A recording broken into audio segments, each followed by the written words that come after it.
900, es un bebito que no es muy grande, pero sí acompañado de polihidramnios. Ustedes ya saben que hay dos formas de determinar un polihidramnios. Uno es haciendo el HILA, donde miden los 4 cuadrantes y van haciendo la suma. Recordar que polihidramnios, cuando hacemos el HILA, va el valor normal entre 5 y 25 centímetros. Y hablamos de oligohidramnios, como en las preguntas anteriores, cuando cursa menos de 50 milímetros, ¿no? Entonces ahí tienen todos los parámetros.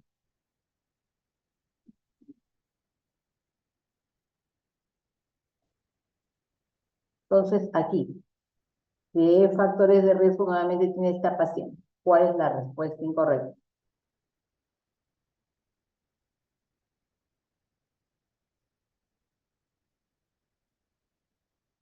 Acuérdense siempre de las 4 T, porque para cada una de ellas hay factores de riesgo. La B, doctora. ¿Cómo?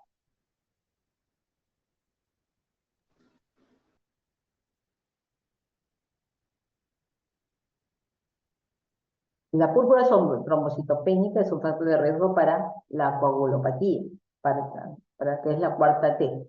El polihidramnios es para distensión, que es el tono uterino, y la edad materna avanzada sí favorece la atonía uterina. Pues aquí lo que no incluye, no es factor de riesgo, es la anemia leve, ¿no?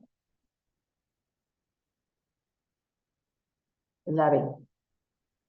Acá tenemos otra gestante de 41 semanas en fase activa de trabajo de parto, pero que está con acentuación, ¿no? Entonces yo supongo que ya han visto en la práctica y han hecho ya en los seminarios, en la revista revistas, acentuación. Cuando hablamos de acentuación estamos usando oxitocina, una ampolla de 10 unidades internacionales en un frasco de cloruro de sodio al 9 por mil, que tiene ICC, ¿no? Pero esa paciente, debido a ese trabajo de parto, por alguna complicación, ingresa a una cesárea de emergencia por estado fetal no tranquilizador, que trae un feto de 400. Este también es otro paciente del día de ayer, que estuvo en la guardia, ¿no? ¿Y qué factores de riesgo tiene la paciente para hemorragia postparto? ¿No? Entonces tienen que saber los conceptos. Cuando hay un estado fetal no tranquilizador, como ven acá ustedes, el partograma, significa que los latidos del bebito están siendo alterados por el propio trabajo de parto, que nos expresa solamente que la placenta no es capaz de tolerar ese trabajo. Entonces el bebito, cada vez que hay contracciones intensas, produce una hipoxia marcada, que él no puede recuperarse prontamente, ¿no? Entonces, como ven acá, hay los famosos DIPS 2. Acuérdense que los DIPS 1 son fisiológicos, que es por compresión de la cabeza fetal. En cambio, el DIPS 2 ya significa que hay una patología, ¿no? Una patología en donde hay hipoxia fetal, que no tolera el bebé, ¿no? Entonces acá vemos, en este es el primero, vemos unos DIP 2, en el segundo estamos hablando de los DIP 1, que son fisiológicos y que se recuperan, ¿no? Acá tenemos varias contracciones y ya ni siquiera hay DIP 2, sino que están los latidos cardíacos basales planos, ¿no? No hay reactividad, no hay una amplia variabilidad. Incluso en el 4 igual, hay menos contracciones, pero los latidos comienzan a tenderse a hacer una línea recta. Ya no hay la fluctuación de la aceleración, ¿no? ni la variabilidad. Se pierden ambas cosas, variabilidad y reactividad. Entonces, en estos casos que estamos viendo en la parte inferior, estamos hablando de un estado fetal no tranquilizador, que expresados en términos comunes, hablamos de un sufrimiento fetal agudo, ¿ya? Entonces, para que conozcan los conceptos, es lo mismo, un sufrimiento fetal agudo, pero hablamos de estado fetal no tranquilizador. En este caso, ¿cuál sería la respuesta incorrecta? Ah, fíjate acá. ¿Cuál es la respuesta incorrecta? ¿Cuál de ellos no es un factor de riesgo para hemorragia postparto?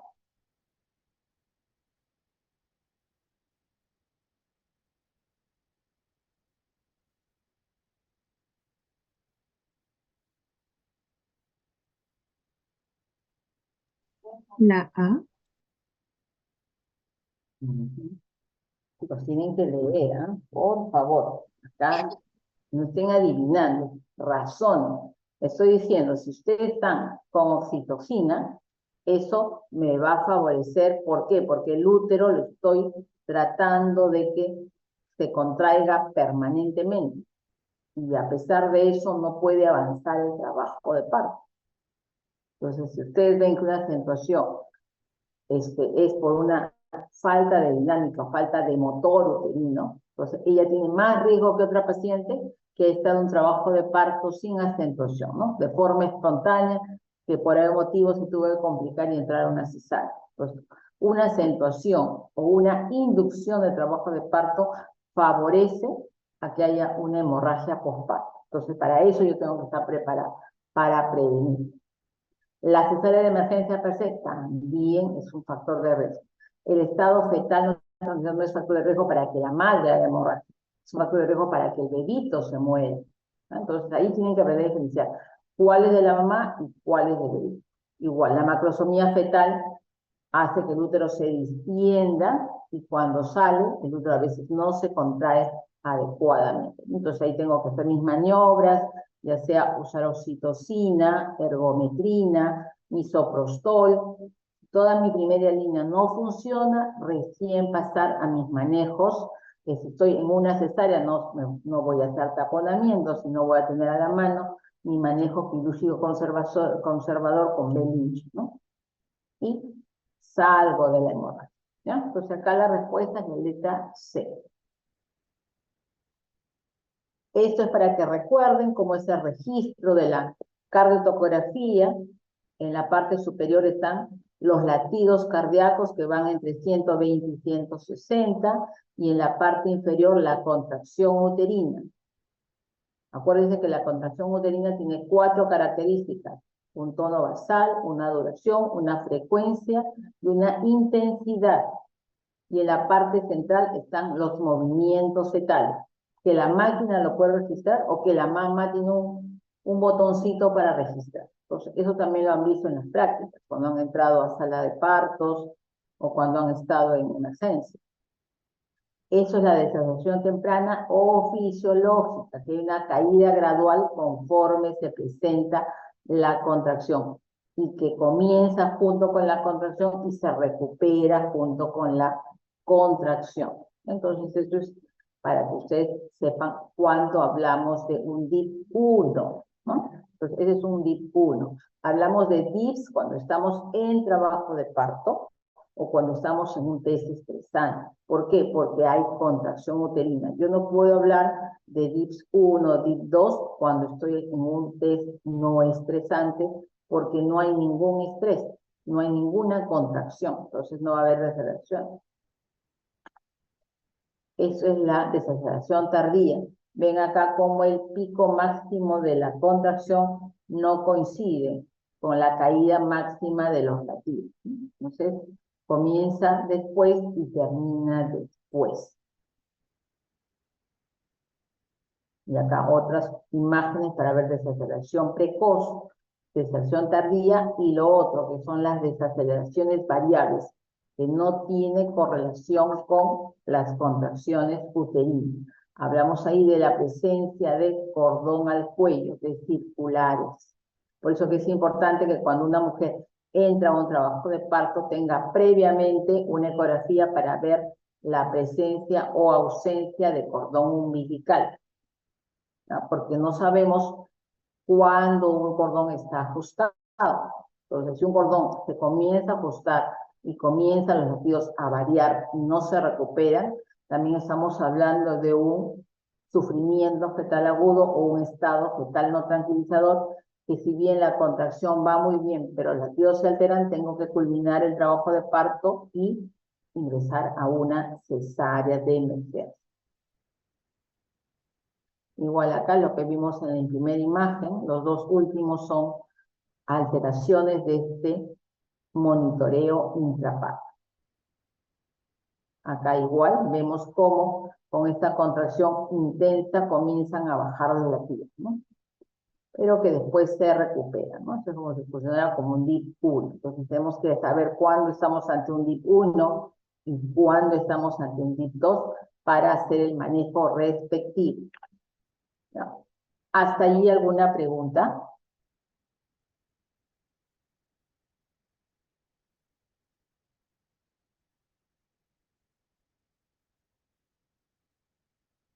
Chicos y chicas, ¿todo bien? Sí, doctora. Ya, seguimos. Entonces, etiología ya les mencioné las 4. Entonces tienen que saber cuáles de todas las patologías van a encasillarse en cada una de estas 4 T. Entonces, acá viene la pregunta. Con respecto a la hemorragia posparto, marque el enunciado correcto. Cuando están en el examen, por favor, lean. Puede decir incorrecto, puede decir correcto, puede decir verdadero o puede decir falso, ¿no? Entonces, a veces las confusiones vienen por no leer, por estar corriendo en el examen, ¿ya? Entonces, concéntrense y lean, que tienen 1 hora para hacer las 20 preguntas, ¿ya? Entonces, acá. La presentación compuesta y el feto macrosómico pueden producir lesión en el canal vaginal y en el cuello uterino con sangrado profuso, por supuesto que sí. Hablamos de presentación compuesta cuando el bebito tiene la manito sobre la cabeza. Entonces, allí la manito a veces pasa rozando y me produce en la salida del cuello uterino y todo el canal pueden producir lesiones, ¿no? ¿Y cómo me voy a dar cuenta? Porque yo voy a ver mi manito sobre el útero después que sale el feto y sale la placenta y el útero está bien contraído, ¿no? Y entonces si el sangrado profuso se presenta, tengo que ver si el útero está bien contraído, me quedan las otras T. Es un trauma de canal vaginal, es una retención, reviso mi placenta, veo si está completa o no, o si tengo algún problema de coagulación. Entonces, cuando ustedes van a tener un parto, tienen que tener una ecografía previa al parto para saber si tienen cordones, tienen que haber tenido un hemograma previo para saber si hay plaquetopenia, si hay anemia, un perfil de coagulación que no esté alterado. Entonces, para yo entrar a un parto o una cesárea tranquila, sabiendo que eso no se me va a complicar ni se me va a salir de las manos. Entonces, hay cosas que yo las tengo que manejar desde antes de entrar a un parto, ya sea vaginal o quirúrgico, ¿no? Tengo que saberlos antes de preguntar, señor, si tiene alguna patología sanguínea o si tiene cirugías, preguntar todo lo necesario previo al parto, ¿no? Entonces, la hemofilia igual es una coagulopatía, igual que la púrpura trombocitopénica idiopática. Hay mujeres que durante el embarazo suelen hacer esto y desaparece con el parto. Explicaciones, como dice su nombre, idiopática. No sabemos por qué se produce, ¿no? Entonces, hay que tenerlo en cuenta para tener preparado ya paquetes de plaquetas, ¿no? Bolsitas, unidades de plaquetas, que cada unidad tiene 10.000 unidades de plaquetas. Recordar que la plaqueta tiene un tiempo de vida de media hora, o sea, no puedo darme el lujo de que el parto demore hasta que salga el bebito, ponerle la plaqueta pues cuando está en 2 de dilatación, ¿no? Tengo que ponerle cuando se va a producir ya el parto. ¿Por qué? Porque inmediatamente que sale el parto, se va a producir el alumbramiento. Y donde va a sangrar va a ser durante el alumbramiento. Sale la placenta, si no se contrae adecuadamente, va a continuar el sangrado. Entonces yo ya tengo que tener preparado todo en banco de sangre, porque siempre se coordina, ¿ya? Ahora acá dice que el 40% de hemorragia posparto ocurre en gestantes sin factores de riesgo. Es todo lo contrario, 60% es el grupo de mujeres que no tiene ningún factor de riesgo, es primeriza, no tiene anemia, el bebito es promedio, todo, y hace hemorragia. Entonces, si bien hay factores de riesgo, el 60% no tiene. Solamente el 40% tiene ese factor de riesgo donde yo puedo tener en cuenta. Entonces, yo sé que el 60% no tiene ningún factor de riesgo, tengo que estar preparada en todos los partos ante una eventualidad. Por eso que hay un código rojo para hemorragias postpartos que debe estar separado en cada institución, un puesto de salud, un centro de salud, un hospital, un instituto. ¿Por qué? Porque tenemos que manejar a cada nivel de modo eficaz y efectivo esta hemorragia postparto, ¿no? ¿El acretismo placentario es una causa de retención de tejido? Sí, porque yo lastimosamente no voy a poder sacar mi placenta y por ende voy a tener que, esta paciente no será atendida en un primer nivel ni segundo, sino de tercero, porque tengo que tener un equipo de personal capacitado para hacer la cesárea histerectomía, ¿ya? La hemorragia postparto es una de las complicaciones más temidas que se presentan en el puerperio inmediato, por supuesto, ¿no? Entonces hay que tener cuidado con eso. Entonces, la respuesta en este caso es la C. ¿Por qué? Porque el 60% y no el 40% son las que no tienen factores de riesgo. Entonces recordar siempre las 4 T. De tono uterino, de retención de tejidos, de trauma de lesión y trombina, que son alteraciones de la coagulación. De la coagulación que pueden ser adquiridas o congénitas, ¿no? La hemofilia es una patología congénita, pero un PTI es adquirido, no nacido con PTI. Problemas de trombina, las pacientes con anemia drepanocítica, que también van a, si bien la anemia per se no me va a producir atonía, pero sí me puede producir una baja importante de un momento a otro cuando hace su crisis hemolítica y la hemoglobina se me va hasta el suelo y tengo que estar preparada con banco de sangre para reponer la pérdida. ¿Ya? El tono uterino, ya saben, sobredistensión del útero. ¿Qué me da? Poligramios, embarazo múltiple, macrosomía fetal, una patología que tenga el feto per se, que tenga una hidrocefalia marcada que me distiende todo el abdomen, ¿no? Entonces, allí tengo que tener cuidado. La retención de placenta, los coágulos.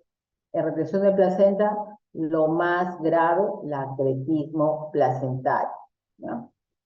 Coágulos también, y la placenta per se, cuando hay placenta bilobulada o cuando hay las placentas, cuando sale, tengo que tener un buen manejo de la tercera fase del trabajo de parto, que es el alumbramiento. Sacar completa la placenta y sus membranas poliomnióticas, ¿no? Porque una membrana que no salga completa va a persistir el sangrado, porque el útero no se va a contraer. Igualmente los coágulos, ¿no? Si el útero no se contrae, se forman muchos coágulos y eso también me va a producir sangrado. Los desgarros del canal vaginal, no solamente el desgarro del canal per se de la vagina, sino también puede ser desgarros del cuello uterino si la paciente ha estado pujando antes de que complete la dilatación, ¿no? Y la inversión uterina cuando hago un mal manejo de la placenta, ¿no? No espero a que se predesprenda, no evalúo los signos indirectos de desprendimiento, tracciono y el útero se me invierte porque todavía no estaba desprendida, ¿no? Entonces, la patología más sanguinaria que es la atonía uterina, ¿no? Entonces, el útero se vuelve recontra flácido como si fuera un trapo mojado o una ropa mojada, ¿no? Por eso que representa el 70% de las hemorragias postparto. Después vienen los traumas, que es lesión del canal, el tejido, que es la retención de productos de concepción, y 1% lo que son los trastornos, ¿no? Acá para recalcar, el 60% de hemorragias postparto se produce en mujeres que no tienen factor de riesgo conocido. Por eso que es importante prevenir y reconocer precozmente esto. ¿Ya? Acá está todas las tablas de todas las causas, ¿no? Sobre distensión, parto prolongado, parto precipitado. Precipitado es aquel parto que se produce en multigestas en 3 horas o menos y en primigestas en 5 horas o menos. Recordar que el trabajo de parto dura más o menos entre 10 a 12 horas, ¿no? Pero si se acorta demasiado, estamos hablando de un parto precipitado que puede llevar rápidamente a una atonía uterina. agotamiento materno, ¿no? Cuando uso oxitócitos, inducción o acentuación del trabajo de parto. Coriomionitis, cuando hay un RPM mayor de 24 horas, corremos el riesgo de que se infecte las membranas coriomióticas. Un útero con infección tampoco se contrae adecuadamente.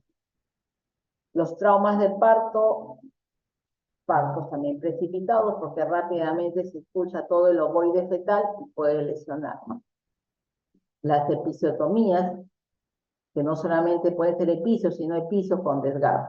Las roturas uterinas, que hay que tener en cuenta siempre las cirugías uterinas previas, ya sean miomectomías o sean cesáreas. En cuanto a las cesáreas, recordar que tiene que haber un periodo adecuado entre cesárea y cesárea. No puede ser un año, 10 meses, 12, un año, 3 meses, ¿no? La literatura dice que mínimo tiene que haber entre cesárea y cesárea 18 meses, ¿ya? Entonces, y nosotros vemos como protocolo 2 años. Si ha pasado 2 años y la causa que causó la primera cesárea no se repite, se le da la posibilidad de un parto vaginal, pero que esté monitorizado. Igual, rotura uterina, cuando uso mucha oxitocina. Si uso la oxitocina en forma sin control, puedo provocar e irme de una hipodinamia, por lo cual uso la oxitocina para mejorar. Si no controlo bien de forma progresiva la oxitocina, me puedo ir al otro extremo de producir una hiperdinamia y rotura uterina. Y la inversión uterina cuando hay cierto grado de atletismo, ¿no? Entonces, aquellas placentas que no salen y tracciono, es mejor no sacarlas si es que no se puede, si está muy adherida, ¿no? Cuando hay, la placenta demora más del tiempo correspondiente en salir, cuando estamos haciendo un manejo activo del alumbramiento, promedio es 5 a 15 minutos, si fuera espontáneo es media hora. Entonces, cuando no se produce la salida de la placenta, se puede introducir la mano dentro del útero y realizar una extracción manual de placenta, ¿no? Pero siempre viendo el declive entre la placenta y la cara del útero, ¿no? Si no se puede, es probable que haya un cierto acretismo y eso ya tendríamos que entrar a sala de operación. La tracción también excesiva del cordón. Tiene que ser una tracción controlada del cordón para evitar inversión uterina. Y las grandes multíparas igual pueden producir esto o pueden producir agotamiento materno muy rápido. En cuanto a tejido, retención de restos placentarios, pues tienen que estar revisando. Y anormalidades de la placenta, ¿no? Prueban todos los que estamos acá, todas las patologías, cuando hay a veces úteros con malformaciones müllerianas que pueden hacer que la placenta y las membranas se ubiquen de forma anómala, ¿no? Las cirugías uterinas previas también. Entonces, muchas de los factores de riesgo pueden incluir a varias etiologías, ¿no? Las adquiridas, la preeclampsia, sobre todo con síndrome de Gel. Acuérdense que el síndrome de Gel me produce plaquetopenia. Entonces, eso también altera la coagulación.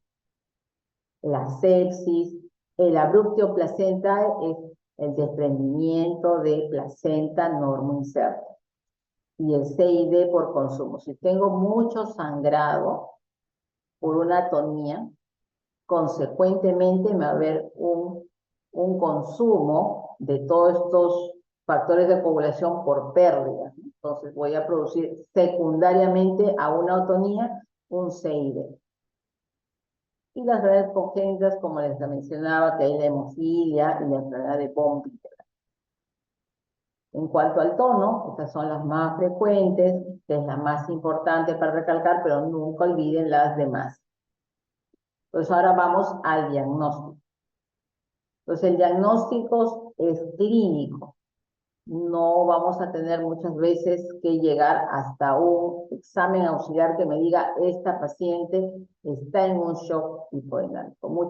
Lo que manda aquí es la clínica. Entonces, siempre se produce después de la expulsión de la placenta, durante las primeras 24 horas, en el puerperio inmediato.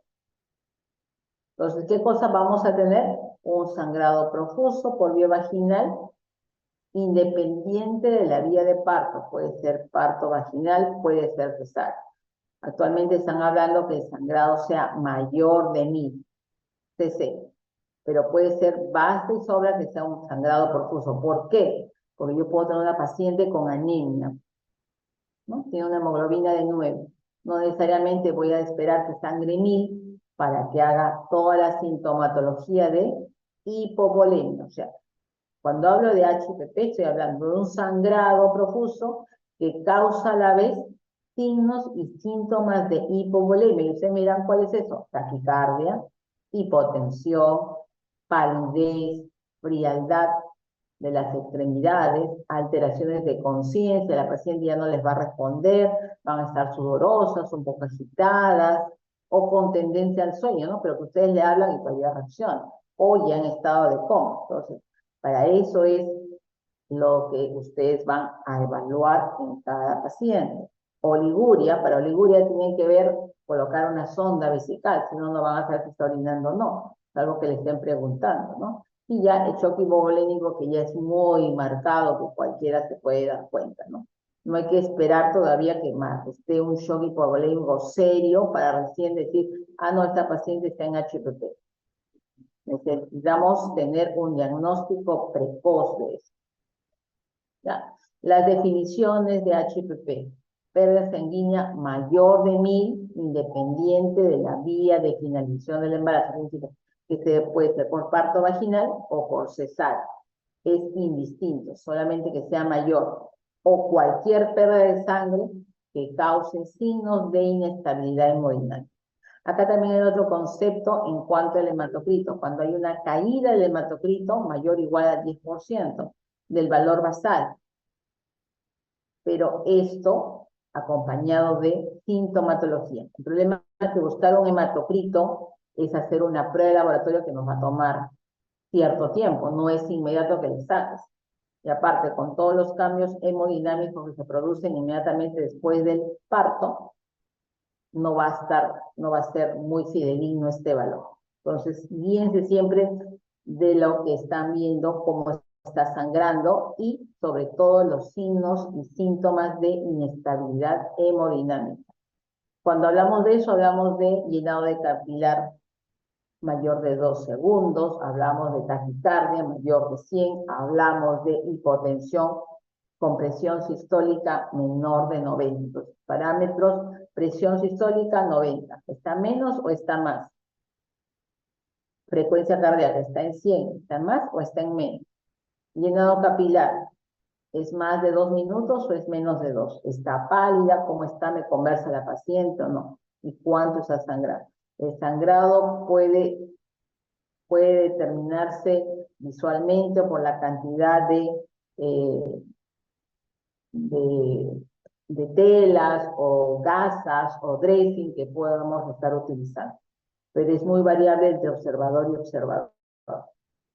Entonces acá tenemos parámetros hemodinámicos de shock hipovolémico. Tenemos las 4 clases, clase 1, 2, 3 y 4. En donde la clase 1, la paciente va a tener presión normal, va a tener llenado capilar normal, va a estar respirando normal, tiene una buena diuresis. Recordar que la diuresis es 0.5 centímetros por minuto, por eso que a la hora son 30, y si está funcionando 30 cc por hora, está normal. Su estado mental va a estar levemente alterado, un poco de ansiedad, y solamente usamos cristaloides, a diferencia de la clase 4, donde el sangrado es mucho mayor, ¿no? Entonces hablamos de menos de 750, que es lo habitual que se sangre en un parto, que es menos de 500, y en una cesárea menos de 750, la paciente puede estar acá y estamos, todos los signos vitales están en valores adecuados.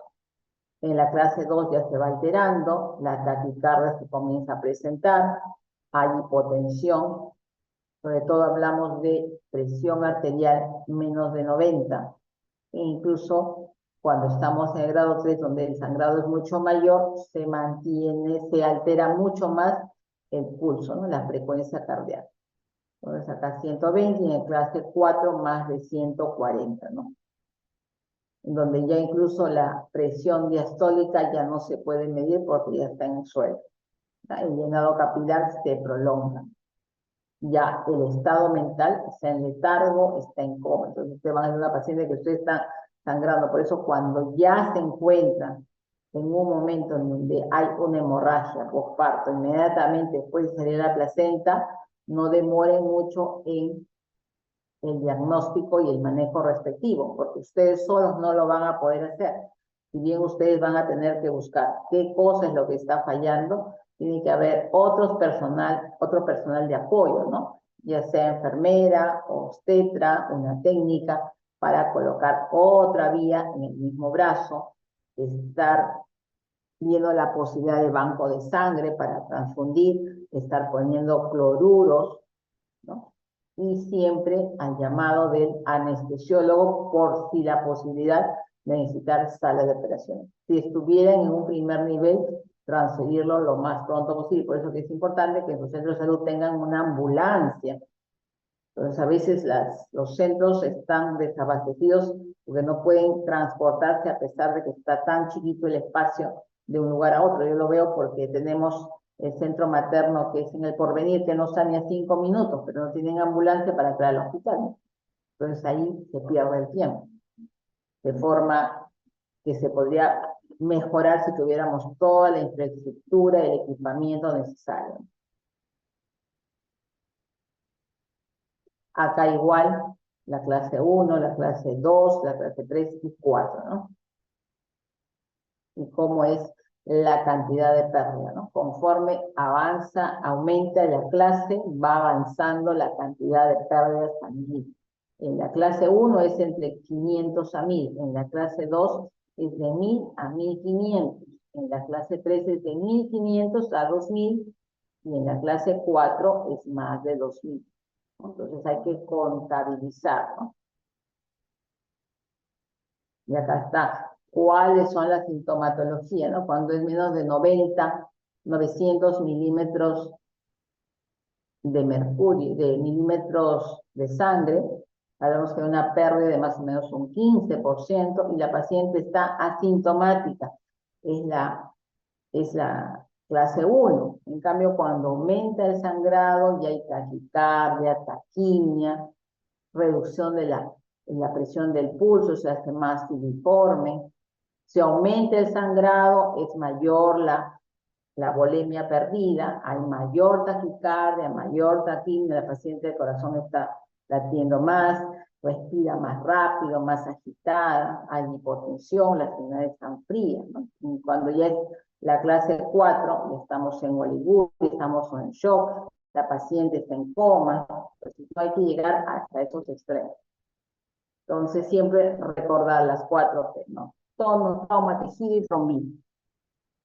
Entonces, si existe una hemorragia luego del anulamiento, siempre reflexionen cómo está la paciente. No solamente estén viendo el periné o la pelvis de la mujer, ¿no? Sino vean todo el contexto del estado hemodinámico.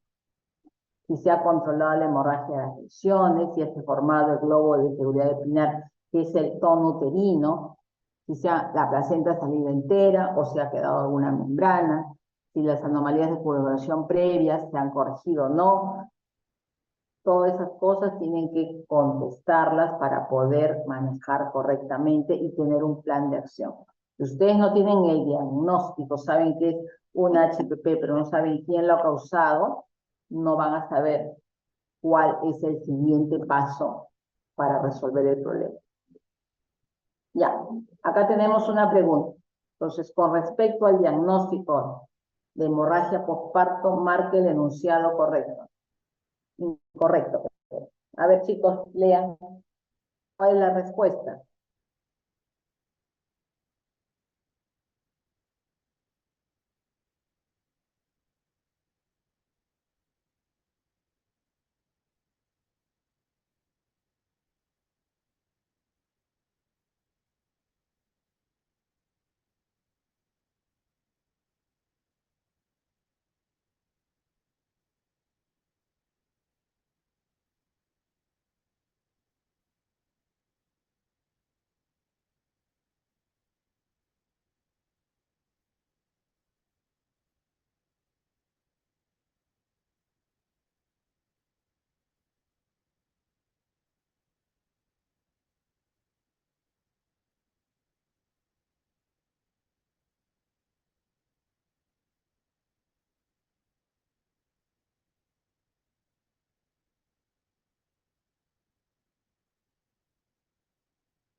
Chicos, ¿alguna respuesta?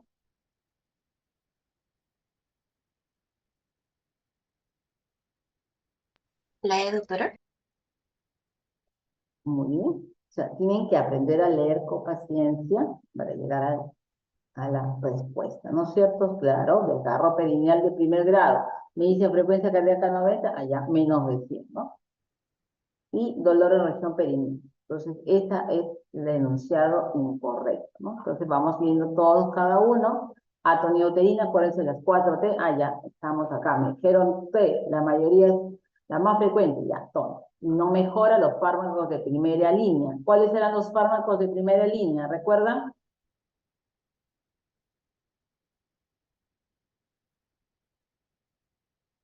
¿Alguno recuerda, chicos y chicas? Doctora, sería oxitocina, Ya. ergo, Ergometrina. Ya. ergometrina ¿Cuál más? y por último imisoprostol. Sí, ya. Entonces me dice ahí está con atonía y no mejora. Sigue sangrando, ¿no? Tengo una taquicardia, tengo más de 100, llenado capilar prolongado y está de conciencia alterada. Perfecto, eso está bien. Lo otro, sangrado profuso por vía vaginal con signos de hipovolemia, luego alumbramiento. La definición de hemorragia. Lo otro, histerotomía, ¿no es cierto? Tengo un útero, hago mi cesárea, mi macán, y justo se me desgarra y comienza a sangrar. Mi paciente comienza a estar con tendencia al sueño y responde, te voy al llamado y palidez macán, ¿no? Entonces ahí probablemente yo tenga que suturar y si no mejora, agarro y clampo las uterinas y saco el útero, ¿no? También se puede presentar dentro de una cesárea. No hay nada que no se pueda presentar. Lo otro, extracción manual de placenta. O sea, he hecho mi manejo de alumbramiento dirigido con oxitocina y todo, y no sale la placenta. ¿Qué pasa? Tengo que meter mi manito, introducir detrás de sacar. Y si no sale, o si saco la placenta y después sigue la atonía, igualito, ¿no? Se viene todo el sangrado postparto, que me conlleva a una taquicardia mayor a 120 hipotensión severa. Igual, ahí es atonía, pero miren, posterior a una extracción manual de placenta. Probablemente tenga un acretismo, que es la creta acreta, que solamente está adherida a la membrana del Nitabush y que hay que colocar la manito, sacarlo, hacer la maniobra respectiva y extraer, ¿no? Y los que si desgarro perineal de primer grado, por más que sea un desgarro, pero es muy pequeño, la paciente no tiene signos de inestabilidad hemorroidal. Muy bien. La E. Entonces, acá tenemos cuando hago una cesárea, y a veces cuando son muy frecuentes las cesáreas, 2, 3 veces, el útero se abre por un costado y se me produce un desgarro de uno de los ángulos, ¿no? Entonces, si yo no puedo manejar muy bien, el sangrado se produce abundantemente y a veces tengo que terminar en una histerectomía, ¿ya? Y acá están los tipos de desgarro. Entonces, ¿qué desgarros me pueden producir un sangrado? Esos aquellos que sean grandes. Si tengo un desgarro de primer grado en la vida, entonces voy viendo qué más se puede presentar, ¿no? Entonces, en un desgarro de primer grado se sutura y se corrige, ¿no? La paciente no va a tener alteración de nada, va a estar estable y todo lo demás. Uno en segundo grado ya es mucho más grande, pero igual no hay mucho sangrado, ¿no? De tercer grado, que ya llega al esfínter anal, si es que coge un vaso que está debajo y sangra, ahí sí me va a producir un sangrado profuso, ¿no? Y el de cuarto grado, que ya es con desgarro de la mucosa rectal, igualmente, ¿no? Entonces, esos sí ya van a sangrar mucho más que los de primero y segundo grado. Entonces, ahora vamos a ver a la prevención. Entonces, yo sé que mi diagnóstico, cómo es, en qué circunstancias se pueden producir y qué tengo que hacer posteriormente a eso, ¿no? A ver, acá tenemos otra pregunta. Con respecto a la prevención de la hemorragia postparto, marque el enunciado correcto.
¿Alguna respuesta? Doctora, sería la número 1. La número 1. Ya. Me quise en poner las letras, sí, es la número 1. Ya, entonces es importante saber que hay que prevenir apenas sale el bebé, ¿no? Entonces, ¿qué colocamos? Colocamos oxitocina intramuscular cuando sale el hombro anterior. Hay que tener cuidado porque puedo poner cuando sale la cabeza. No es cuando sale la cabeza, sino cuando sale recién el hombro anterior. ¿Por qué? Porque prácticamente ya ha salido la cabeza, que es el diámetro más grande de la cabeza, es el diámetro biparietal, y cuando sale el hombro estamos en el diámetro bitroncanterio, ¿no? El diámetro biacromial, el bitroncanterio sale fácilmente, que es lo de la cadera, ¿no? Lo otro que les mencioné en la teoría, control del puerperio cada 5 minutos. No solamente voy a ver estado de conciencia, sino también voy a ver tono uterino y cantidad de sangrado vaginal. El otro es masaje uterino externo, perfecto, si se hace masaje uterino e incluso se le enseña a la paciente que tiene que hacerlo, especialmente en las 2 primeras horas. Pero no se usa carbapocina, se usa oxitocina. En la tercera respuesta incluso no se usa misoprostol, pero sí se hace evaluación del tono uterino y loquios en el puerperio, pero no es en el puerperio tardío, sino es en el puerperio inmediato, las primeras 24 horas.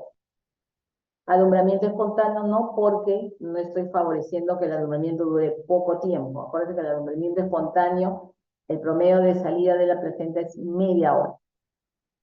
Pero sí se hace el control de la presión arterial y la frecuencia. El uso de ergometría, tampoco se usa ergometría, sino se usa oxitocina. Y sí se hace la tracción controlada del cordón umbilical. Muy bien, entonces la respuesta es la número 1, la letra está en letrita. Entonces acá están todas las manejo de la prevención de la hemorragia postparto, ¿no? Administración de uterotónico, los 10 unidades internacionales de oxitocina en el parto vaginal, en el muslo materno, también se coloca cuando hacemos la cesárea durante 30 segundos, ¿no? E incluso lo dejamos a veces en el postoperatorio. Pinzamiento tardío del cordón. Hay un orden para hacer toda la prevención. El pinzamiento del cordón, una vez que sale el hombro anterior, se coloca. Si es que no tuvieran ayuda, lo pueden poner hasta 1 minuto después de haber salido el bebé. Entonces, pero va a demorar un poquito más, ¿no? Entonces no hay ningún problema. Entonces se puede administrar todavía la oxitocina.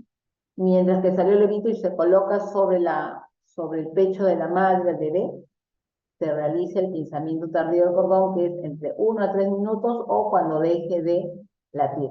Esto siempre y cuando el bebito nazca en buenas condiciones. ¿Qué significa? Que tenga un buen upgrade, que nazca con llanto, que el tono esté adecuado, que esté rosado. Pero si vengo con un bebito todo flácido, con la cabeza que cuelga, significa que ese bebito no está bien, entonces no puedo estar demorando la atención neonatal. Tengo que hacer el pinzamiento precoz, que es inmediato.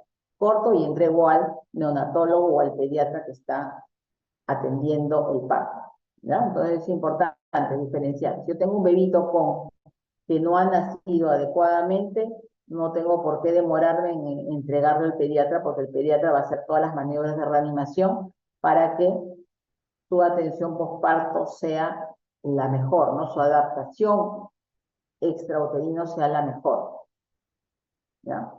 Después, la tensión controlada del cordón umbilical. O sea, significa que voy a evitar que haya una inversión uterina. Tengo que sacar de forma controlada. No puedo jalar muy fuerte el cordón. ¿Por qué? Porque produzco una inversión o puede salir parcialmente la placenta, ¿no? Entonces tengo que hacer una presión, una tracción y contratracción del fondo uterino para evitar eso. Y lo último es el masaje uterino de forma externa, diferenciar. Una cosa es masaje uterino externo y lo otro es un masaje bimanual del útero. Son cosas diferentes, ¿no? y tengo que estar haciendo esto cada 15 minutos durante las 2 primeras horas.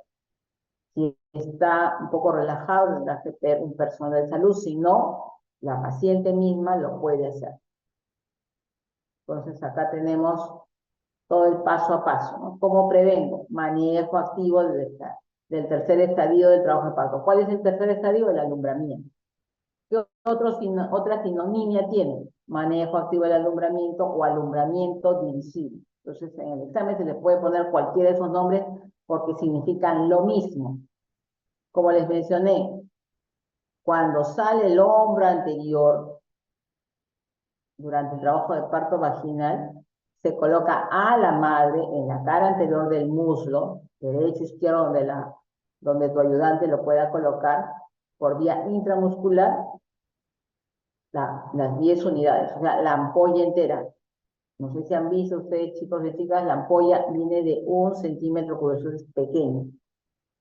¿Y cuánto tiempo demora en actuar para que salga la placenta? En promedio de 5 a 15 minutos, o sea, es rápido. Sale el bebito, le colocan y en 5 a 10 minutos comienza a desprenderse la placenta. ¿Qué más? La lactancia materna precoz. ¿Por qué? Porque el estímulo de la succión del bebé hacia la madre produce liberación de oxitocina junto con la prolactina. Y esto me favorece la contracción uterina, así como la contracción de las células musculares que están en la mama, ¿no? Lo primero que se va a producir no va a ser leche, sino va a ser calostro los primeros 2 o 3 días y después recién se instala la leche verdadera. Entonces, es importante hacer esto. El contacto piel a piel favorece la relación madre-niño. Después viene el clampaje tardío del cordón, siempre y cuando el bebito nazca en buenas condiciones. Si está mal, se hace un clampaje precoz, apenas sale. La atracción controlada, se hace la maniobra de Brand-Am. Como ven acá, una mano que va, el útero lo lleva hacia la parte superior, hacia el ombligo, como yendo hacia las costillas, y la tracción que se hace del cordón. Entonces, de ese modo yo evito la inversión del útero. Lo otro es el masaje uterino externo, que estimula que el útero esté bien contraído. Se realiza en el abdomen. Y voy viendo cómo se contrae y le enseño eso a la paciente para que se mantenga contraído. ¿Quién tiene más riesgo? Aquella que ha tenido gran cantidad de bebitos, ¿no? 5 o 6 hijos, o que hayan sido más gorditos de lo habitual. Por ejemplo, una mujer que ha tenido hijos de 2.800 y este tiene 3.900, bueno, puede haber mayor riesgo de atonitosis. Se le explica que tiene que mantener el masaje uterino externo. Entonces, aquí está cómo se hace, cuál es la finalidad, que el útero esté contraído. En cambio, el masaje uterino bimanual no es prevención, es manejo de hemorragia postparto. Una mano va dentro del canal vaginal y el otro está por encima, ¿ya? Entonces, leer bien las preguntas. Una cosa es el masaje uterino externo y otra cosa es el masaje uterino bimanual. Se usan las 2 manos. Cuando hacemos el externo, generalmente se hace con una sola mano y se le explica eso a la paciente. Si pueden con las 2 manos, está bien, pero es externo, por vía abdominal. Entonces, y lo otro es la prevención de la hemorragia durante las 2 primeras horas, cada 15 minutos. Se va a monitorizar. ¿Qué voy a monitorizar? Estado de conciencia, la paciente me conversa, me habla, no se está durmiendo, los signos vitales, pulso y presión, la altura y el tono uterino, que es el globo de Pinat y los entornos, cómo está ese útero, la cantidad de lóculos, son poquitos, son moderados, son abundantes, están con coágulos o no, la coloración de la piel y las mucosas, entonces veo si la paciente está pálida, el llenado capilar es más lento, tengo que evaluar todo eso, inspección del perine, cómo está, porque no solamente tengo que prevenir hemorragia, tengo que prevenir que haya un hematoma de los labios menores, los labios mayores o del canal vaginal. Entonces, todas esas cosas tengo que evaluar en el puerperio inmediato. Esto les puse acá ¿Por qué? Porque hay un alumbramiento espontáneo. El alumbramiento dirigido se está haciendo desde el año 2000 o 1998, 99. Antes se hacía el alumbramiento espontáneo. ¿Qué significa? Que no uso oxitocina. Que la placenta se va a desprender de forma espontánea, sin mediar nada de por medio, después de que ha salido el feto. Y para eso se tiene que tener en cuenta todos los signos de desprendimiento de placenta, ¿no? Es el signo del pescador que presionó sobre el pubis y veo si el cordón retorna a la cavidad uterina o ya cae de por sí, ¿no? Entonces allí incluso hago efecto de la gravedad, porque sin hacer nada clampo el cordón y veo si solito va cayendo hacia la parte inferior de la madre, ¿no? Entonces, ya está desprendida así porque por la gravedad está cayendo solito, ¿no? O hago ciertas maniobras para ver si está desprendida. El tiempo promedio es 30 minutos, a diferencia cuando es un alumbramiento dirigido que es entre 5 y 15 minutos. Ahora, ¿qué es un alumbramiento artificial? Lo que les mencionaba. Cuando hacíamos el alumbramiento espontáneo, pasada 1 hora y no salía la placenta, ya hacíamos la extracción manual de placenta, que es lo que le mencionaba. Colocarse un guante un poco más largo y atravesar el canal vaginal, el orificio cervical interno y externo e interno, e ir a ubicar la placenta y por declive buscar y tratar de sacar, ¿no? A eso se llama alumbramiento artificial o extracción manual de placenta. Que a veces puede ser incompleto, por lo cual tengo que hacer posterior a eso un legrado del útero puerperal, que no va a ser con las legras chiquititas que se hacen para un aborto incompleto, sino que es unas cucharas más, unas legras más grandes como si fueran unas cucharas, ¿no? Entonces acá todo es el manejo integral de la tercera fase del trabajo de parto, todo lo que se ha mencionado. ¿Hasta allí claro?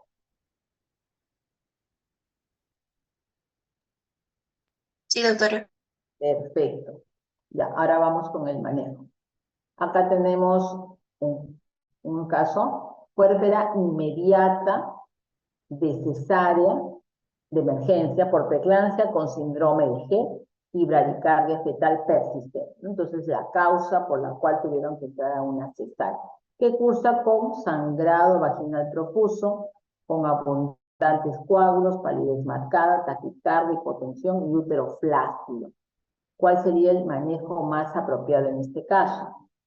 Entonces acá, eso es uno de los casos que ustedes entran a sala, por ese motivo, la bradicardia y el gel, y posteriormente ya en la sala de recuperación comienza a presentar toda esta sintomatología, ¿no? Entonces aquí, chicos, ¿qué harían?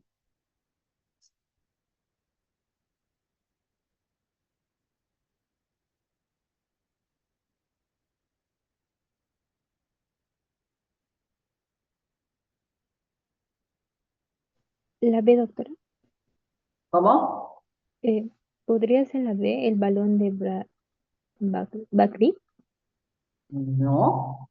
¿Qué les he Mm, explicado? Lo primero es el uso de fármacos uterotónicos. El hecho que se produzca una tonía después de una cesárea significa que agarren y le pongan un balón de Bakri.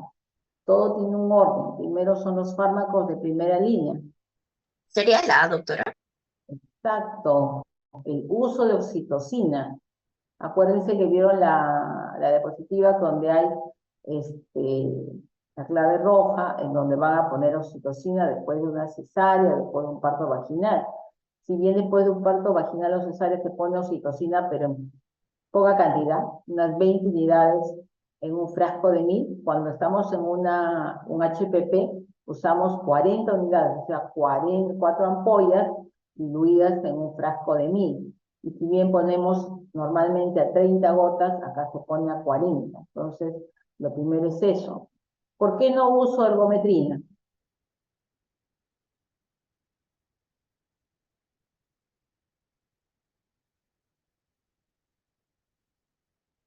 Doctora, por la presión, porque la ergometrina tiende a elevar más la presión, entonces, como la Ah, paciente ya tenía preeclampsia, no se podría darle. exacto, muy bien. Entonces, Entonces, cuando usen su medicación, tienen que estar de forma racional. Entonces, si esta paciente tiene presión alta, si bien ahorita va a estar con palidez, hipotensión, yo comienzo a corregir el problema de fondo, que es la atonía, la presión se va a elevar. Entonces, si yo le pongo ergometrina, se va a elevar más. Entonces, me voy a ir al otro lado porque voy a tener que usar otros fármacos. Entonces, acá uso oxitocina y misoprostol, que demoran en hacer efecto no mucho. La oxitocina 5 minutos y el misoprostol unos 10 a 15 minutos. Entonces, ¿cómo se usa? El misoprostol se usa transrectal, 4 tabletas. Cada tableta viene de 200 microgramos, son 800 microgramos que se ponen transrectal. ¿Por qué no se pone por vía vaginal? Porque el sangrado barre todo el misoprostol que si se pusiera en la vagina, ¿ya? ¿Qué más? Masaje uterino bimanual, como vimos en la figura, ¿no? Una mano dentro del canal vaginal y otro encima, y haciendo masaje. Y transfusión sanguínea y plaquetas, porque si la paciente está con gel, yo tengo plaquetopenia. Si está sangrando más, van a caer más todavía las plaquetas, entonces voy poniendo plaquetas. Entonces, de primera instancia es uso de oxitocina y misoprostol. Si la paciente no tuviera síndrome de gel con preeclampsia, ahí sí, oxitocina, ergometrina y misoprostol. Si a esto ya no funciona, ahí sí voy al segundo nivel, que es el balón de Bacri y la técnica de C. Si no funcionara eso, me voy a la cirugía conservadora, que es la sutura compresiva de Belinch, y la transfusión de paquetes globulares y la posibilidad de crioprecipitado. Si es que ha habido demasiado por consumo, se pueden agotar los factores de coagulación, ¿no? Lo otro, masaje uterino externo, no, porque debe de ser bimanual. La parotomía inmediata, y eso queda después de los fármacos de primera línea, después de hacer mi técnica de SEA y balón de Bacri, ¿no? La parotomía inmediata no. Y uso de ácido tranexámico es más para favorecer la coagulación. La ligadura de arterias uterinas también es cirugía conservadora, ¿no? Y eso ya viene después. Muy bien. La respuesta la A. Entonces, acá para que vean los fármacos, oxitocina, la ampolla viene de 10 unidades y se puede usar de 10 a 40 unidades, ¿no? Si estamos hablando de HPP, usamos 40 unidades en 1 litro. Se puede producir un poco de hipotensión, pero no tan severa, no tan seria como la misma hemorragia, ¿no? El misoprostol viene de 200 microgramos, 400 a 800, usamos 800 transrectal. ¿Cuándo uso sublingual? Cuando estoy en cesárea. Si una paciente me hace atonía cuando estoy en una cesárea, imposible que le ponga transrectal, ¿no? Y oral tampoco. Usa sublingual, ¿no? Como dosis única. ¿Qué efecto tiene? Fiebre.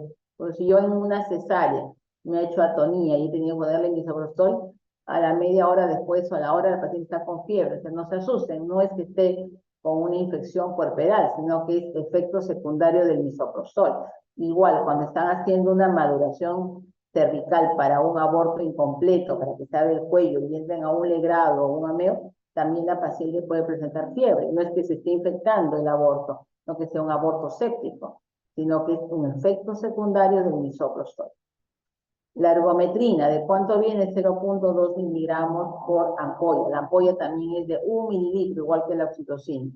Se puede poner cada 2 o cada 4 horas y, como les mencionaba, hipertensión, por eso máximo 3 ampollas. Y la cabertocina ahorita no se usa en el país porque es costo efectivo.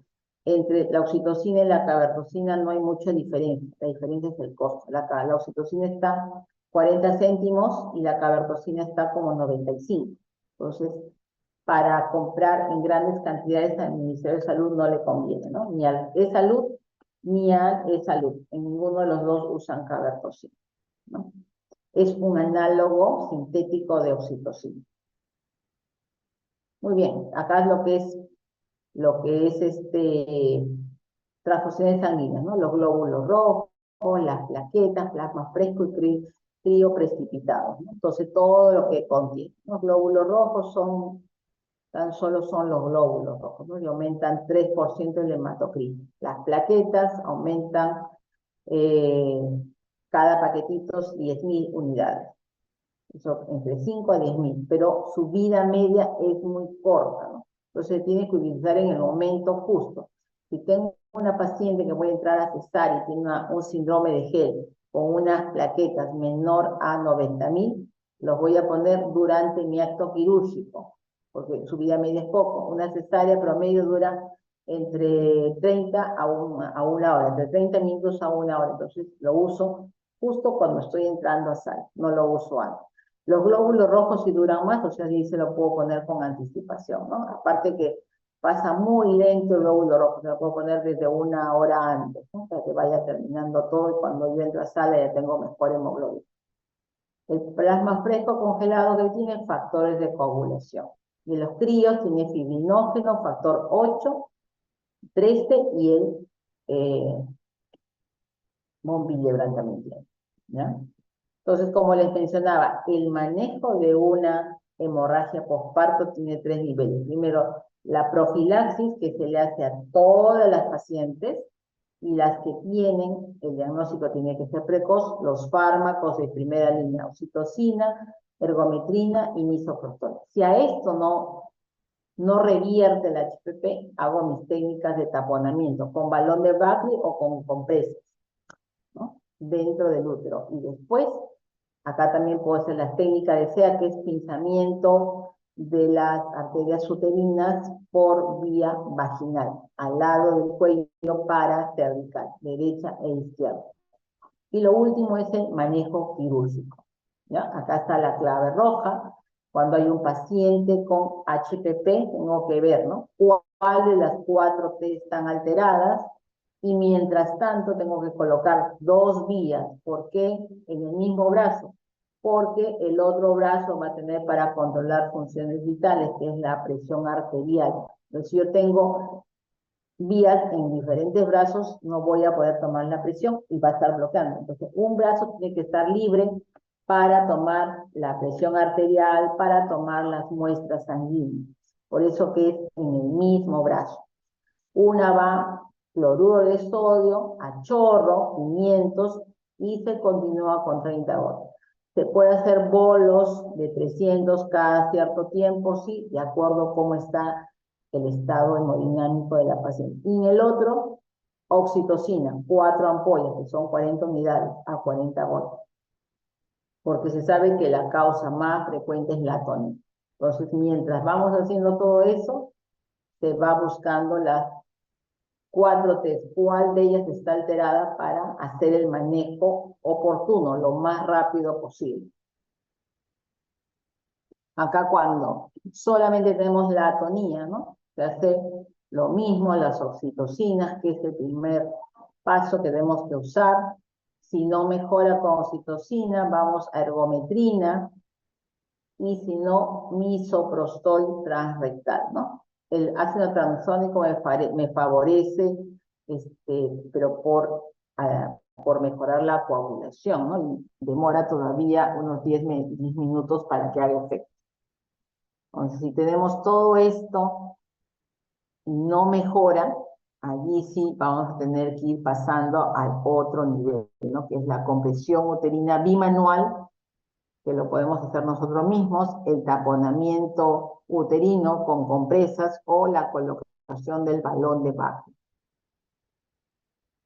Si la respuesta no es favorable, recién vamos a una laparotomía. Como le explicaba a mi grupo, el término laparotomía significa entrar a cavidad abdominal. La laparotomía lo puede usar el ginecólogo, no solamente para hacer manejo del útero per se, sino también ante un ectópico que está en trompa, un quiste a pedículo torcido que puede estar en ovario, que puede usarlo el cirujano si tengo una apendicitis complicada con peritonitis, ¿no? El ginecólogo mismo si tengo un absceso tubovárico. Entonces, es una incisión que se hace en la piel y que llega hasta peritoneo parietal, ¿no? Entonces, esa es una laparotomía. Entonces, hay el manejo conservador con suturas comprensivas como la B-Lynch, las ligaduras de las arterias ilíacas, la desarterización de la arteria uterina o la ligadura de las arterias uterinas. Cuando ya no funciona nada de esto, recién pasamos al manejo definitivo o radical, que es la histerectomía. Entonces, pero mientras tanto se hace todo este manejo de la causa más frecuente, se va haciendo uso de banco de sangre.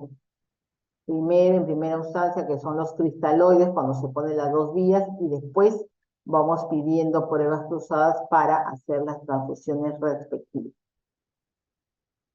¿Ya? Entonces acá, esto es como en la clase, ¿no? Tenemos una gestante, entonces ya hasta allí hemos hecho todo lo que es el tema de lo que es manejo. ¿Ya? Entonces, vamos a continuar con lo que estaba en la clase mismo para poner énfasis a alguna que otra cosa, ¿no? Igual acá, gestante 40 semanas, gesta 6 para 4014, que es la fórmula obstétrica. Hablamos de una gran multigesta cuando tienen 6 o más embarazos, ¿no? Entonces, en este caso tenemos una gran multigesta con 4 partos a término, un aborto y 4 hijos vivos, ¿no? Que al momento está en trabajo de parto. Tiene antecedentes de partos vaginales e hijo mayor de mayor peso de 4,450. Entonces tenemos un antecedente de macrosomía. Y el examen físico tiene una altura de 37, o sea que está por encima del valor habitual. Acuérdense que una gestante a término entre 37 a 41 semanas, más o menos mide entre 32 y 35 de altura, ¿no? Entonces 37 estamos viendo que es un poco más grande de lo habitual. ¿Qué puede pasar también? Que el paciente sea obesa, entonces que el panículo adiposo me esté alterando la altura uterina. Entonces tienen que ver todo ese contexto, ¿no? ¿Qué más me dice? Que está en dilatación 9. Entonces es un trabajo de parto fase activa. Está en el periodo de dilatación y en una altura de presentación 0. Yo supongo que ya le han explicado sus profesores previos que la altura de presentación cuando esté en 0 está encajada la cabeza fetal. Además está haciendo una ecografía con un ponderado fetal de 4.350. Hablamos de ponderado fetal cuando se evalúan 4 parámetros óseos: diámetro biparietal, perímetro cefálico, perímetro abdominal y longitud de fémur. En base a esos 4 parámetros yo puedo sacar el ponderado fetal, ¿no? Entonces me dice que es un feto macrosómico. Entonces, ¿qué procedimientos realizaría para prevenir la hemorragia postparto? A ver, chicos.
Doctora, en este Dime. caso sería la E. ¿Cuál? Bueno, es que no sé si es la B o la E, porque al tener 40 semanas ya se debe de estimular el parto, ¿no? En la paciente.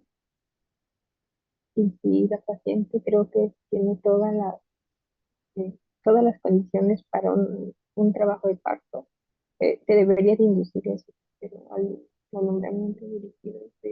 Ya, por eso. Acá tú tienes que ver qué factores tiene, ¿no? Cuanto más probabilidad de que tenga una HPP, ¿no? Entonces tenemos que es una gran multigesta, que es un factor de riesgo para atonía.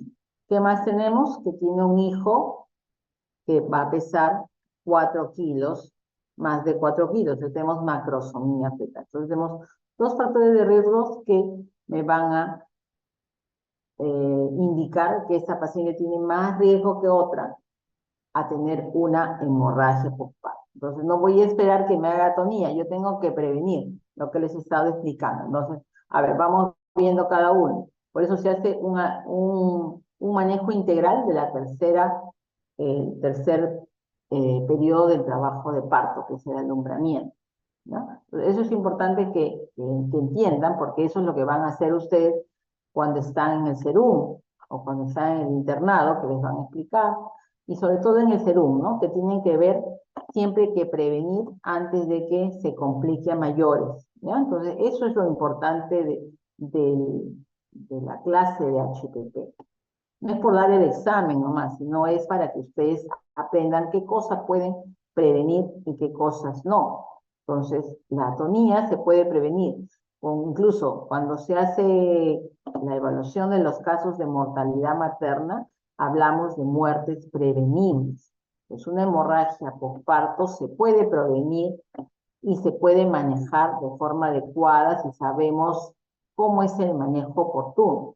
Entonces acá, por ejemplo, esta paciente ya tiene antecedentes de partos vaginales, probablemente ya va a dar a luz sin ningún problema, porque tiene una vagina muy buena que permite el pasaje. Incluso este vito es 100 gramos menos del último bebé que ha tenido, el hijo más gordo, ¿no? Entonces, probablemente esa señora tenga un trabajo de parto que culmine en un expulsivo de forma adecuada y que incluso la placenta salga bien. El problema va a ser después que sale la placenta, que podría ser atonía uterina. Entonces yo tengo que prevenir. Entonces, para eso tengo que hacer un manejo activo de del tercer periodo del trabajo de parto, que es alumbramiento, ¿no? Entonces, por ejemplo, el alumbramiento espontáneo no, porque me voy a demorar más en que salga la placenta, que el útero se puede relajar posterior a eso, ¿no? Cuando hablo de NPO es nada por vía oral. Misoprostol no es el fármaco que se usa para prevenir la hemorragia. Acuérdense que es la oxitocina, 10 unidades intramuscular.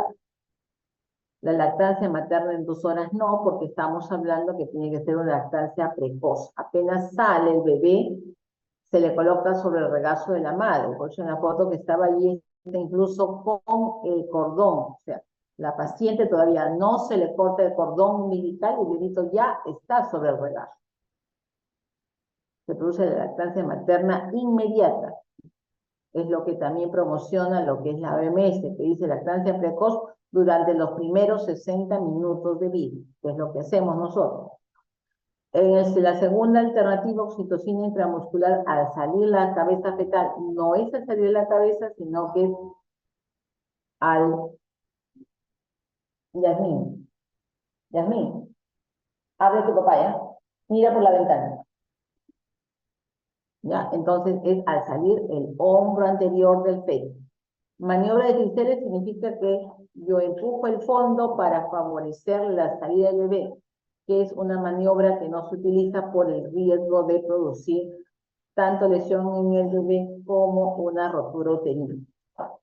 Y el masaje uterino cada 30 minutos no corresponde tampoco porque debe ser cada 15 minutos, ¿no? Y continuo, tanto por el personal de salud o si no por la madre, por eso se les enseña. En la alternativa C, el manejo activo del alumbramiento, que significa el uso de oxitocina intramuscular a la salida del hombro anterior del feto. La lactancia materna precoz por la liberación de oxitocina al estímulo de la succión del pezón por parte del recién nacido, y los controles maternos cada minuto que le estaba recalcando, que tienen que ver funciones vitales, presión arterial y frecuencia cardíaca, ver si el tono uterino está bien, si se ha formado el globo de Pinat, que es un útero bien contraído, ver si hay sangrado profuso o no, la palidez marcada, el estado de conciencia. Todo eso incluye los controles maternos cada 15 minutos. Ya la técnica de SEA no es prevención, es tratamiento, igual que los puntos de Lynch, las ligaduras de arterias uterinas. La lactancia materna, eso sí incluiría dentro de prevención, pero las otras tres son manejo ya de la hemorragia postparto. Acá en la última, en la alumbramiento dirigido, está bien, que es uso de oxitocina, maniobras de Johnson no, porque es empujar el fondo uterino, la lactancia diferida tampoco, porque tiene que ser inmediata, y la regulación en 2 horas no espero 2 horas. Yo tengo que estar allí pendiente y monitorizar cada 15 minutos. ¿Hasta allí comprendido?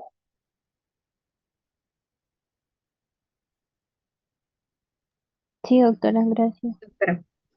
Muy bien. Entonces tienen que pensar así. Una cosa es la prevención y otra cosa es el manejo. Ya, la otra pregunta, en este caso 2, puerpera inmediata de parto vaginal, presenta sangrado profuso por vía vaginal. Al examen tiene piel pálida, está fría, sudorosa, despierta pero con tendencia al sueño. Al examen está con hipotensión 80-50, pulso 130, frecuencia respiratoria 38, temperatura 36, el abdomen es blando, no doloroso. El útero es palpable a 4 centímetros sobre el ombligo. Les he explicado siempre que cuando estamos hablando de un puerperio, el útero tiene que estar a nivel del ombligo o por debajo, inmediatamente después del parto. Y acá nos dice que está por encima y que está flácido, pero no es doloroso. El término no es doloroso nos habla de una patología en especial, que es la rotura uterina, que puede estar flácido por la misma rotura, pero cuando solamente es atonía, no hay dolor. Cuando hay dolor, se asocia esta atonía a una rotura uterina. ¿Qué más nos dice? Que la revisión del canal de parto no hay desgarro ni hay hematomas. ¿Qué incluye? Que no hay desgarro en el cuello uterino, ni hay desgarros en el canal vaginal, ni hay hematomas, ¿no? Pero sí hay un abundante sangrado que sale a través del cuello uterino. ¿Cuál es la alternativa correcta? Porque acá ya tengo el diagnóstico, ¿no? Estoy ante una hemorragia postparto. ¿Cuál sería el manejo más conveniente? ¿Cuál es mi diagnóstico primero? Probablemente acá el diagnóstico más certero es atonía uterina, ¿no? Entonces, ¿qué más hago?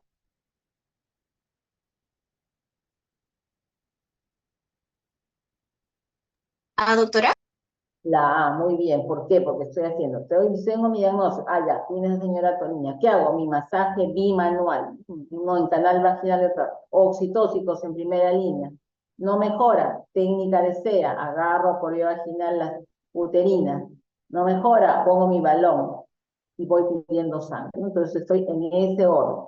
Primero mi masaje, oxitocina, y después ya la técnica que voy a tratar de parar el sangrado, ¿no? Listo. En lo otro tengo atonía uterina, desgarro vaginal. Desgarro vaginal no incluye porque me dicen que el canal está perfecto. Y estabilizar en UCI, primero tengo que hacerlo donde estoy, ya sea en recuperación o en la sala de puerperio. Retención de placentas no hay porque generalmente no me explica acá que hay una retención, probablemente no sea, y por la clínica que me maneja es una atonía. Si hubiera una retención de placenta, no hago un ameo. Recuerden que las cánulas de ameo más o menos miden 15 centímetros.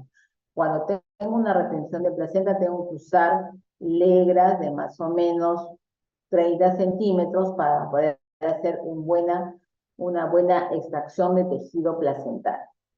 ¿Ya? Entonces, allí. Puede necesitar una transfusión si es muy masiva el sangrado, pero de primera línea es usar cristaloide. y seguir pidiendo sangre si es que amerita. Y no vamos a una histerectomía inmediata, ¿no?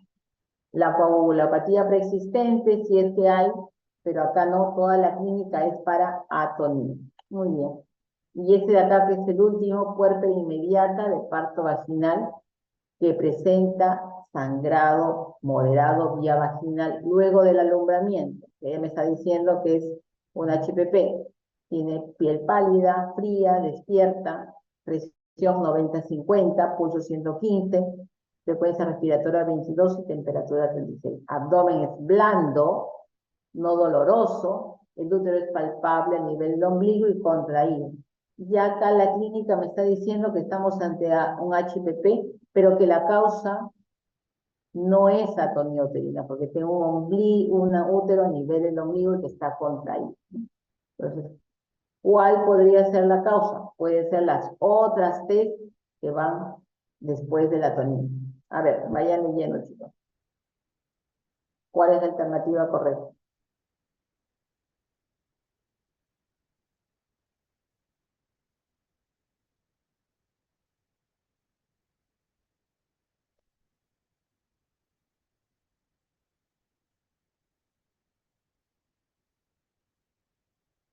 Acuérdense siempre la frecuencia, ¿no? Siempre vamos primero el tono, después viene retención de tejidos, la tercera, no la retención.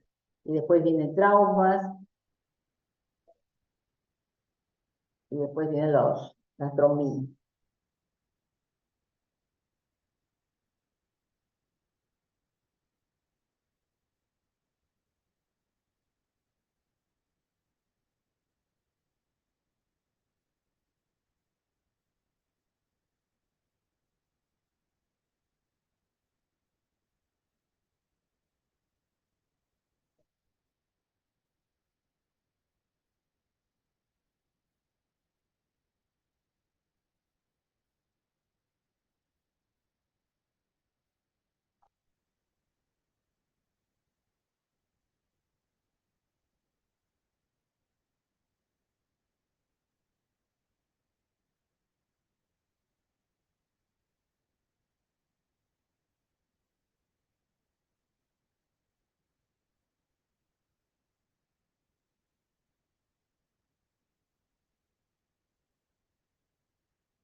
Chicos, ¿alguna respuesta? ¿Cuál es la respuesta correcta?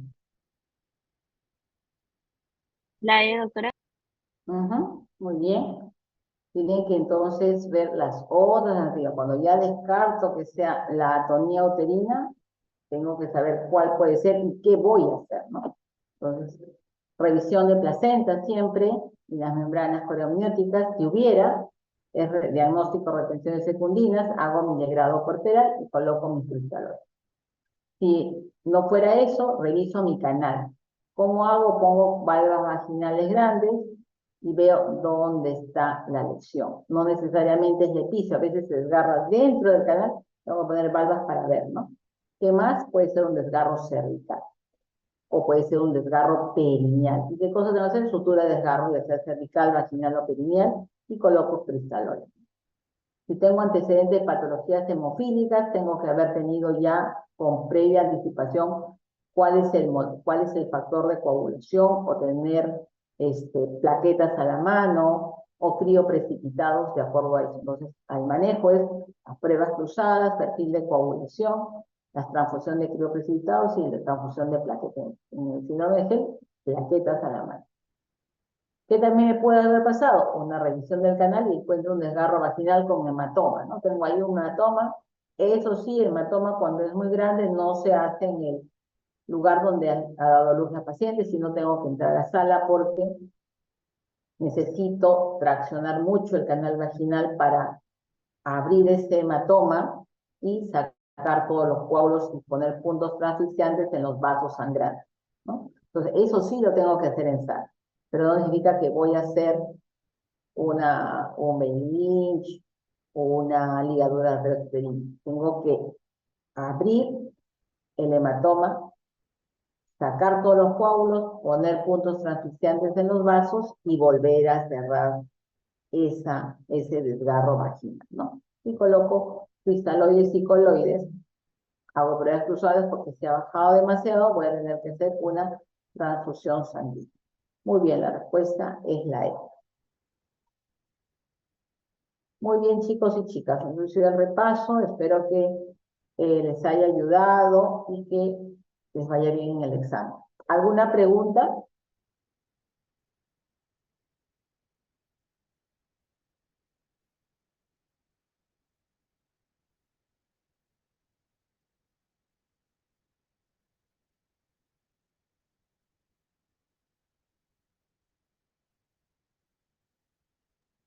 Doctora, una consulta. Usted mencionó que...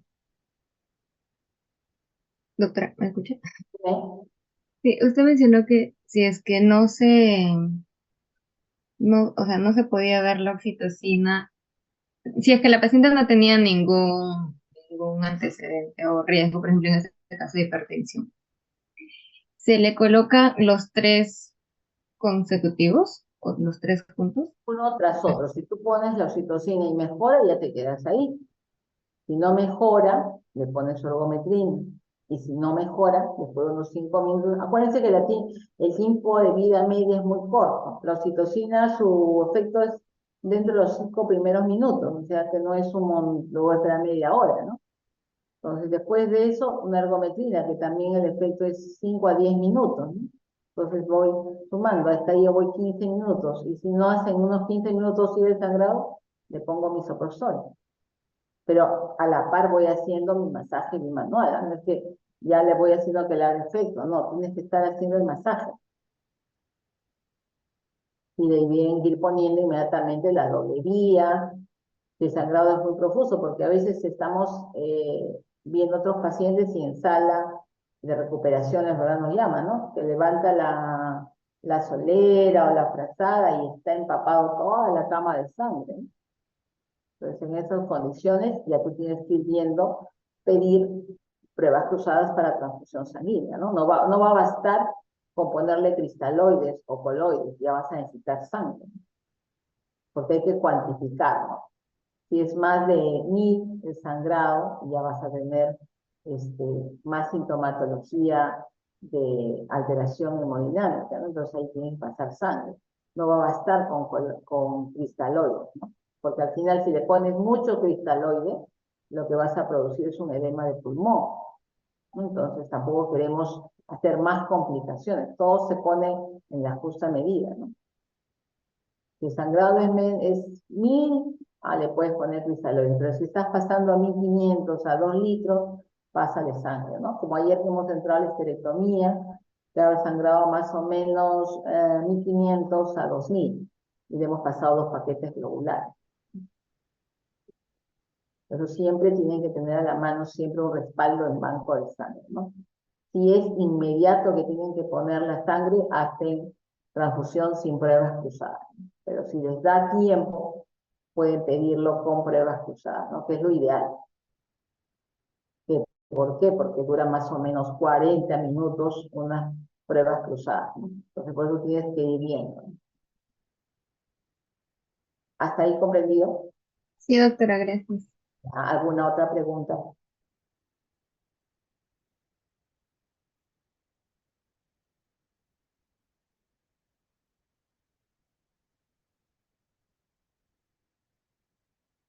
Todo claro, por lo visto. Sí, Todo doc- claro, doctora. Todo muy bien. Pues, estamos muy bien. Ya, entonces, Muchas gracias, doctora. ya. ¿Cuándo tiene sus siguientes repasos?